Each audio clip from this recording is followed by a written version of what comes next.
Hello guys, welcome back to another video. और इस video में again we'll be taking another question from teaching aptitude. So फटाफट से देखते हैं क्वेश्चन क्या है। उससे पहले मैं बता दूं, हमारा ऑफलाइन बैच स्टार्ट हो चुका है यूजीसी नेट कॉमर्स और मैनेजमेंट और पेपर 1 के लिए। तो अगर आप लोग इंटरेस्टेड है ऑफलाइन बैच में तो इस नंबर पे, गिवन नंबर पे कॉल कीजिए। यहाँ पे नंबर लिखा हुआ है, ठीक है। और मैं बता दूं, हमारा साउथ दिल्ली में हमारा इंस्टीट्यूट है, हॉस्कास मेट्रो स्टेशन गेट नंबर 4 के जस्ट आउटसाइड 61C गालूसराय में हमारा एड्रेस है। चलो फटाफट से क्वेश्चन पे आते हैं बिना आपका टाइम वेस्ट किए। क्वेश्चन आया था हमारा अक्टूबर में, अक्टूबर 2020 का जो क्वेश्चन है हमारे सामने, इवनिंग का पेपर है, 1 अक्टूबर 2020 को पूछा गया था। अब देखते क्वेश्चन क्या कह रहा है। Teacher in a particular college assigns percentile ranks to indicate his or her students performance in a unit test conducted, which type of assessment procedure will be called. अब देखो यहाँ पे हम बच्चों को रैंक कर रहे हैं, भैया तू फर्स्ट आया है, तू सेकंड आया है, थर्ड आया है, फोर्थ, फिफ्थ, सिक्स्थ। तो यहाँ पे हम रैंकिंग कर रहे हैं। रैंकिंग यानी हम कंपेयर कर रहे हैं कि भाई A1 जो आया है वो 3 से 2 यूनिट आगे आया है, यानी 2 स्टेप्स आगे आया है। 4 को और इम्प्रूव करना चाहिए, 5 को और इम्प्रूव करना चाहिए, यानी एक बच्चे का दूसरे से कंपैरिजन कर रहे हैं यहाँ पर। अब देखो यहाँ पर हमारे पास कुछ ऑप्शन है, यहाँ पे दे रखा है criteria reference, norm reference, formative, summative. तो भैया पहले इसको समझ लेते हैं, क्योंकि ये तो इस क्वेश्चन का इसका कोई लेना देना नहीं है। यहाँ पे फॉर्मेटिव एक इवेल्युएशन मेथड है, सबमेटिव भी अगेन एक इवेल्युएशन मेथड है इवेल्युएट, बच्चों को कैसे इवेल्युएट करोगे, ठीक है। फॉर्मेटिव मतलब step by step, on every step, यानी हम यूनिट टेस्ट ले लेते हैं, फिर हम असाइनमेंट्स के फॉर्म में टेस्ट ले रहे हैं, यानी हम साल के एंड के लिए वेट नहीं कर रहे हैं, हम ड्यूरिंग द लर्निंग लर्निंग के टाइम पर हम टेस्ट ले रहे हैं, लर्निंग के साथ हम इवेल्युएशन कर रहे हैं, यानी क्विजेस ले रहे हैं, असाइनमेंट्स ले रहे हैं, ओरल वाइवा ले रहे हैं, और क्या कर रहे हैं, रिटन टेस्ट भी ले रहे हैं।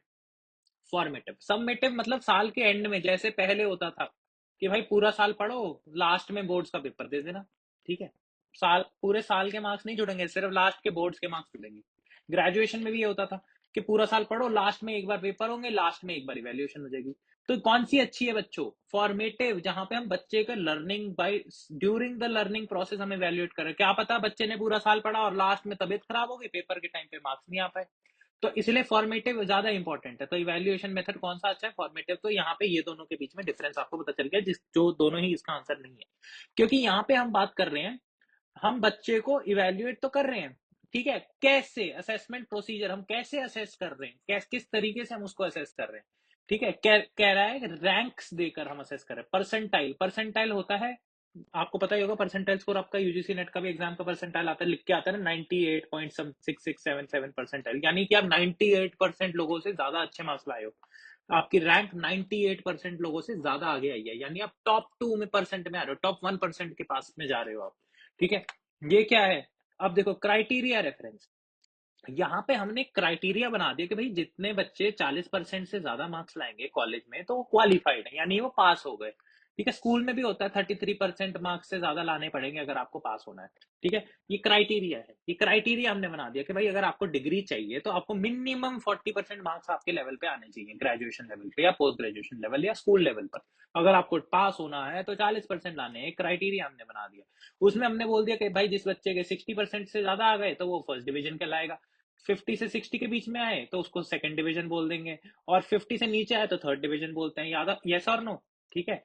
और एक पहले बोलते थे 80% से ज्यादा बहुत कम बच्चों के आते थे, उसको डिस्टिंक्शन बोलते थे, ठीक है।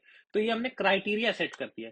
एक होता है नॉर्म, नॉर्म रेफरेंस। नॉर्म मतलब हम बच्चे को रैंक कर रहे हैं, हम उसका परसेंटाइल स्कोर निकाल रहे हैं, जैसे यूजीसी नेट का एग्जाम हो गया, क्लैट व्लैट जो बच्चे देते हैं, कैट का एग्जाम होता है एमबीए का, या हम एक बच्चे को दूसरे बच्चे की परफॉर्मेंस से कंपेयर कर रहे हैं, तो यहाँ पे नॉर्म रेफरेंस आएगा। तो इस करेक्ट आंसर इस क्वेश्चन का है norm reference test. I hope ये वीडियो आपको अच्छी लगी होगी और इसका आंसर भी समझ आ गया है। तो इसका आंसर है 2, ऑप्शन नंबर 2, जो कि है norm reference test. And I hope आपको अच्छा लगा है, तो आप लोग प्लीज लाइक करना इस वीडियो को, बिकॉज मेरी बहुत मेहनत लगती है, मैं हर दिन आपके लिए क्वेश्चन लेके आता हूँ नया जो पेपर में पूछा जा चुका है, जिससे कि आपकी बहुत मदद हो सके और थोड़ी बहुत मदद मेरी भी हो जाएगी अगर आप लाइक करते हैं। और अगर आप लोगों को ऑफलाइन कोचिंग चाहिए UGC net paper 1, UGC net commerce और मैनेजमेंट की, तो फटाफट से इस नंबर पे कॉल कीजिए, वेट मत कीजिए, ज्यादा देर मत करो अपनी प्रोग्रेस में। Thank you so much guys.